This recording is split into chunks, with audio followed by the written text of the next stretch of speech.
Mambo vipi mtazamaji wangu popote pale ambapo unafuatilia Double Updates. Mimi natumai siku yako imekuwa poa. Naitwa Mr. Double J. Karibu tena, hii hapa ni ulimwengu wa siasa na nimepata nafasi ya kupiga story na Kevin Oduor. Au tuseme Mr. Kevin Oduor ni sawa bado. In brackets unaweza kuongezea the bold. Of course sio mtu mgeni sana kwenye masuala haya ya siasa. Of course waga mnapatana, si ndio? Lakini inabidi tuzungumze machache kabisa kuhusiana na namna ambavyo vitu vinavyosonga, lakini kwenye ulimwengu wa siasa. Brother, inakuaje? Fresh. I'm really used to the word fresh many times tukikutana. Hebu nitafutie jina hiyo, nitafutie jina lingine. Fine. Niko fine. Niko fine. Niko fine, eh? Alafu hongera mzee wangu, suti na nadhani fundi nadhani alikusoma kwanza. Soma vizuri sana. Rafael Ogia. Kazi nzuri sana mzee wangu. Hata mimi nataka nimtafute tuone inakuaje. Sitaki kupoteza muda mwingi sana. Kuna issue ambayo ilitokea siku ya jana kama sijakosea. William Samoei Ruto, unajua mahusiano yake na kanisa tunafahamu vizuri, na tour yake nadhani ya kwanza kabisa amefanya Homa Bay. Maneno yakawa mengi sana, nadhani tulipiga story nyingi sana.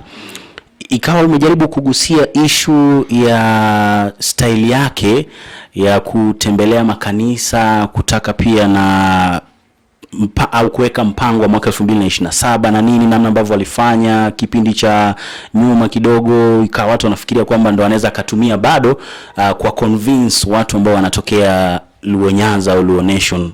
Kwako wewe unaizungumziaje?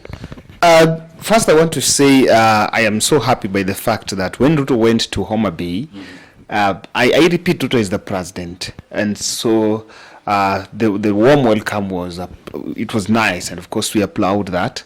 Many of us analysts were really so wary of which kind of stories are we going to tell. In fact, my worry was that maybe the lives of our people who would, of lives of the people there who would feel like uncomfortable will be at risk, you know. But that conduct was good. However, I am so specific, and I said in the bold that William Ruto's mission in Homa Bay, and in fact, first, why do you think he chose Homa Bay? He actually chose Homa Bay specifically because that tour was political. Eliud Walo, who was appointed to the cabinet, comes from that place. Okay. It is in Homa Bay that Raila Odinga's ODM rebellion is being built from. You know, Evans Kidero, who is having a pending case against Gladys Wanga, Governor Gladys Wanga in Homa Bay, skipped that meeting, and that is one of the person that was leading onslaught in the recent weeks, onslaught against Raila Odinga. And so the tour by William Ruto in Homa Bay was very strategic and was very timely. Remember, he was not even, and I know many people did not know, the decision for Ruto to go to Homa Bay was hatched last minute. He was supposed to send someone to attend that service because the event there was a church fundraiser. Kwa sababu ukiangalia vizuri ilikuwa ni kanisa fulani ambayo ilikuwa inaendelea lakini ilikuwa imesimama. Yes. So it was he was supposed to go there and deliver and do some donation, and he was supposed to send someone. I am one person that believed that Ruto did not go to Homa Bay to pray. Okay. You know, in State House there is already an altar. And throughout the campaign period, he was doing this in Mount Kenya. For me, if you ask me, I can tell you without fear of contradiction that the church mission, what he is actually doing going to Nyanza, he has realized that Raila Odinga has kept his cards close to the chest. I can tell you, no one knows what Raila is after. Is Raila going to retire? Is Raila going to endorse another candidate? Is Raila going to work with him? No one knows, you know. And just the other day, is it Simon Chergei, the Nandi senator, was saying that Raila was handed some appointment and he refused. But it was a day before. That was on Friday. Yeah. He made a tweet saying that. So if you follow keenly, you will realize that something on William Ruto tour on Homa Bay was political. And he's trying to do one thing. He's going to build churches. And actually, let me tell you, he will start with building those churches. You know, at the tail end of the campaigns, when the Kenya Kwanza team will go to a church in Central, I remember them even going to another church in Narok. They were taking bragging rights, and you will hear in the middle of the service that this church was built by the William Ruto. So in Nyanza, advertisement fulani, hata kama hayupo, lakini utakuwa unasikiza kutoka kwa wahubiri kwamba hii kanisa ilikuwa hivi na hivi. So and that is it.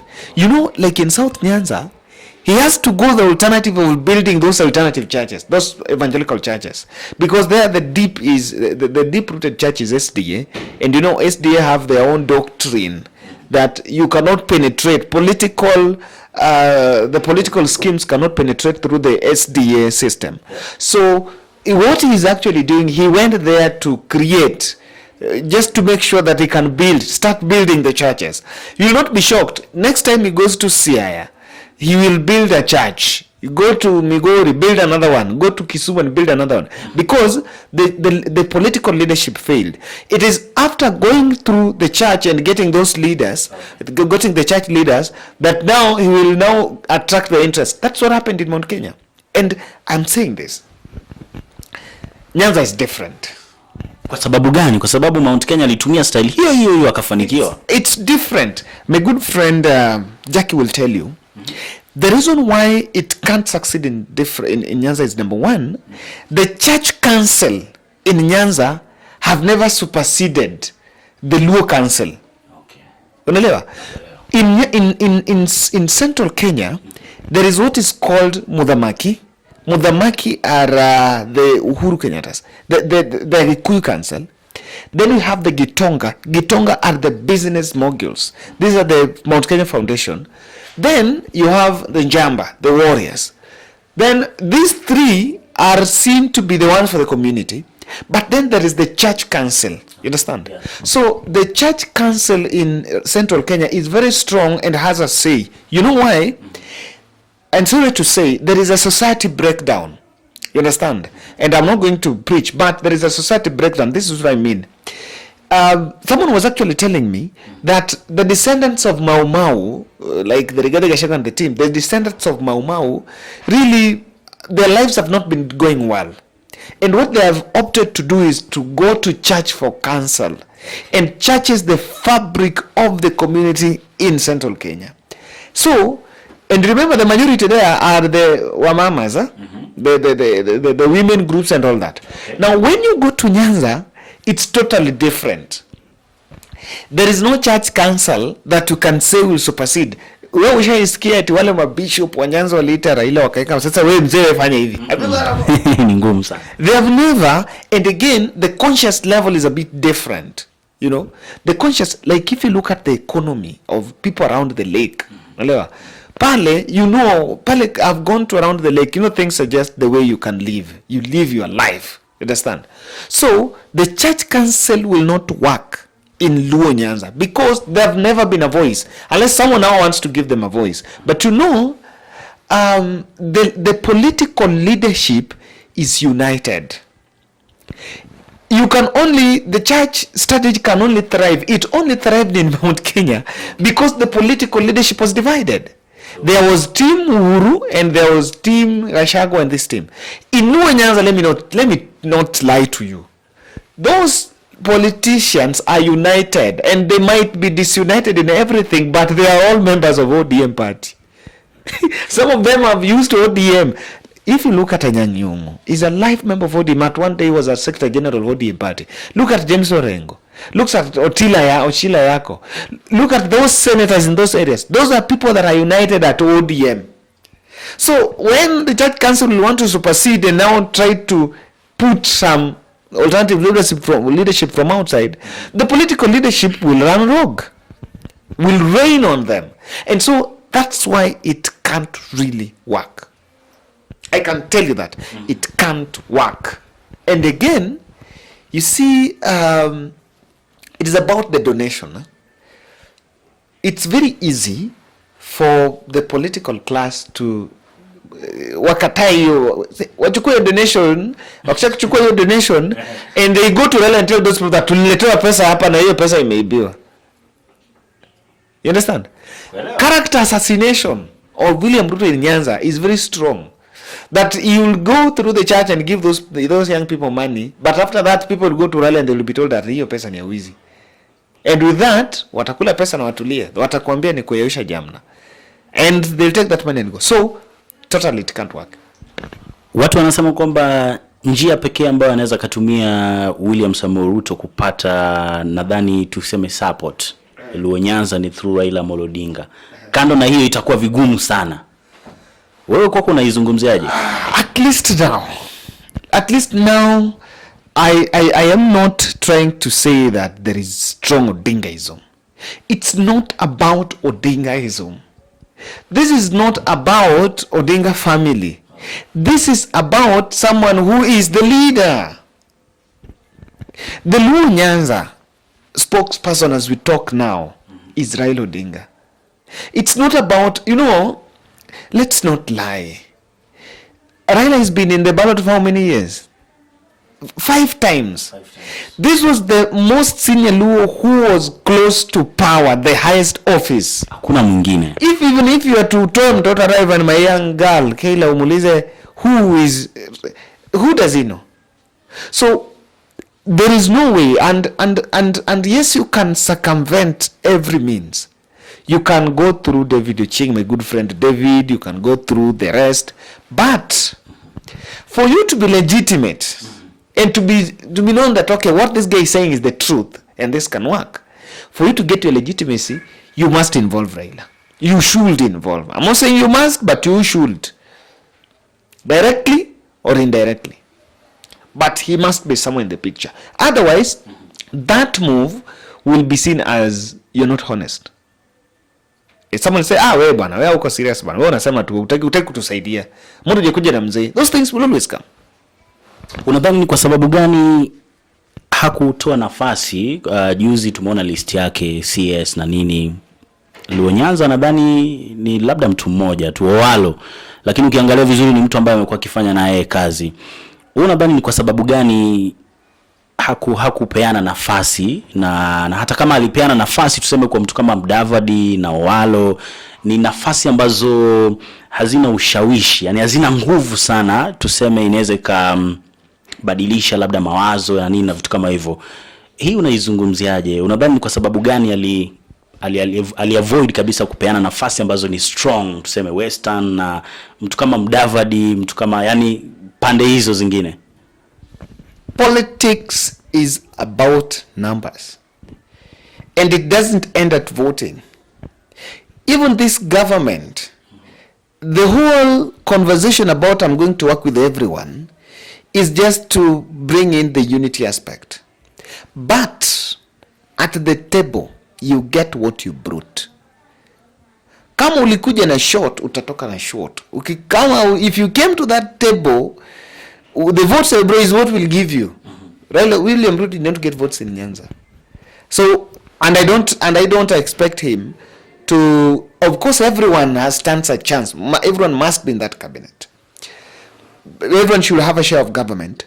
But I wouldn't expect him to, I would be expecting too much. As someone who has been in the covering the Kenyan politics and being the privilege that I covered the Kenyan election really extensively, that he could not give Nyanza more than what he has given. The only thing is, no ministry doesn't have money. If Owalo wants to use his proximity to William Ruto to do something and to impact the lives of people in Nyanza, it is not a priority, it is not a favor. It is something that also the people of Nyanza deserve as Kenyans. Because all of us pay the taxes. I stay in Nairobi. I come from Siaya. I pay my taxes here. But I come from that place. So the taxes that I'm paying here must help those people down there. Hebu subiri, kuna point fulani nilikutana nayo kana najiuliza maswali mengi sana kwamba wale viongozi ambao walitakiwa kuhudhuria, tuseme Wanga na yule mwingine anaitwaje Kaluma MP, ndio? Eti kuna kitu kibaya ambacho wamefanya kutohudhuria kwa sababu hawata benefit, kwamba hiyo ilikuwa ni time nzuri, nafasi nzuri ambayo wamepata na rais kwamba wakikutana basi wanaweza wakabenefit. Sasa sijajua wana benefit kwa njia gani. Let me say this, people who are even criticizing Wanga and Kaluma and the Homa Bay leadership for not attending it are just hypocritical. Number one, if Ruto was going to attend a church service, see, I have a freedom of worship. I can worship everywhere. Sidio, kama mtu anaenda kanisa, mbona sasa lazima tuende na yeye kanisa? If, and that's why that argument is what brings my point, that journey was, that trip was political. So if someone is going to pray, sidio, sawa, unataka kuniambia if he wants to do something that is going to help the people, should it be why don't it be a sit-in? Find time, sit with and you want to sit with the Homa Bay leadership. You have their numbers. You can reach governor. You can reach any person you want to meet in Homa Bay, and talk to them. Tell them, meet them in State House. Come out, go to cabinet pass. But because it's political, you want to go to a church event. Then after church event, you organize a rally and go and speak in a rally because you want to speak to the people.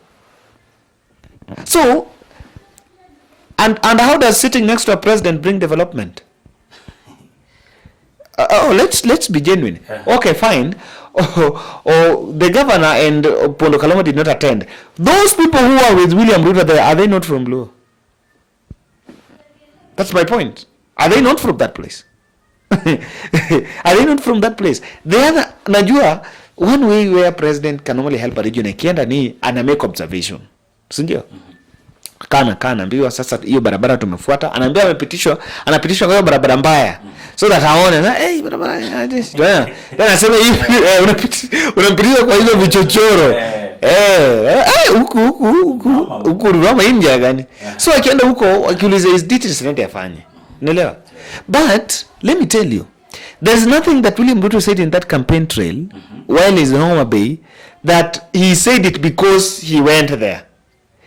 Akitoka Nairobi hapa alikuwa shajua kwamba pale Nairobi, pale Homa Bay kuna hii barabara ambayo haijaisha, kuna hii ambayo haijaisha, kuna hii kitu ambayo affordable housing ambayo nafanya, kuna hii vitu ambavyo nafanya. Nakuelewa sasa. So he was only going there to make those announcements. While he still, kuna vitu fulani alikuwa anazungumza unashindwa yeye amejuaje? Akitoka hapa Nairobi, they are already organized, they already knew. So akienda huko, he wants it was to be treated as if those things are happening. He's saying those things because he went there. That's not it. Those things, even if Opondo Kaluma and governor was supposed to be there. So Opondo Kaluma was the one who was going to tell him, maliza ile barabara. Governor has a plan. Anasema, nitapitisha cabinet kesho. Today there was cabinet. Hiyo kitu imepitishwa hatujaiona. Hebu acha tuachane na Ruto kidogo ya. Kuna kijana fulani anaitwa Muhoonzi huyo hapa, kijana wa Museveni. Najua ana trend sasa hivi ya. Now, Museveni's son Muhoonzi Kainerugaba says it wouldn't take 2 weeks for Uganda army to capture and control Nairobi city. Nataka uniexplainie kwanza kidogo kwa mtu ambaye haelewi statement hii hapa ina maana gani. Atairudia. Museveni's son Muhoonzi Kainerugaba says it wouldn't take 2 weeks for Uganda army to capture and control Nairobi city. That's reckless. Hebu tupe maana yake kidogo. Nini anajaribu kusema? I don't know. We should not even get a meaning from it. That's reckless. You see, number one, and I'm seeing just in Twitter. No, you just ask me a question, let me show you in Twitter. The first trending is idiot.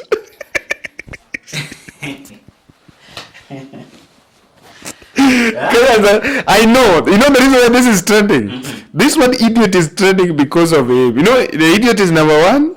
Then number 2 is Muhoonzi Kainerugaba. You know why? Because of that thing you're asking me. Is this an idiot? You know, this country, we have a constitution. We are not like Uganda. We are miles apart. Uganda have never witnessed any transition. It's true, the only thing they know is a revolution. They don't know transition. Kenya, we have a transition. We have our own way. We have a constitution by a rule of law that says that a president must lead for 2 terms and leave. Yep. You lead for 2 terms and leave. You don't leave then leave here. Then you want to live with us. After you must leave and just leave us. Unatoka. Yeah? You understand? What I'm seeing there is and that is what is worrying me. It doesn't look good on President Uhuru Kenyatta. It doesn't look good when he's dragging President Uhuru Kenyatta's name into those things. Atakuwa anamchafua Uhuru kwa njia gani? Anamchafua kwa sababu did Uhuru want at that time? He's simply trying to say that maybe did Uhuru want at that time? That is number one. Ambao ni hapana kwa sababu hairuhusiwi. No, and then that is not in the constitution. So when he is saying he's a friend to Uhuru, is it a coincidence that he's saying he wants to overtake Nairobi and is a friend to Uhuru? Ama hiyo tani ya tatu anazungumzia Raila kwa sababu ndo kama extension ya Uhuru na namna ambavyo tuliona vitu vikisonga. We would have taken it. And he seems to be insinuating that maybe there will be that they would want to, I'm telling you, Kenyans Kenyans are just abused. Anakimbizwa. You know, I'm saying this with a lot of caution that this country, we've come of age. We are not petty. We are not like Uganda. You know, let me tell you, bro, that we have a government. We may not like it, but we must have it. Point moja nzito sana. Yes. We may not like the government. Hatuipendi lakini bado tunaita. The fact that we have a government supersedes us liking it. That's it. The fact that we have a government, you know, this place, we have our children here. We have our grandmother, great-grandmothers here. We have our businesses here. We have our jobs here. So whether we like that government or not, I think we should not be dragged into this. I'm simply saying that I am reading a lot into it and I don't want to think that direction because so us, don't we have an army? Tuko nayo. Someone is just trying to test William Ruto. And I can tell you for once, William Ruto is not the person those people think. William Ruto. Ai wewe. Huyo? Cheza bwana. Cheza. William Ruto is not the person you think. Anataka kutaka Biblia chini. Hapo because they thought Ruto alishaka Biblia.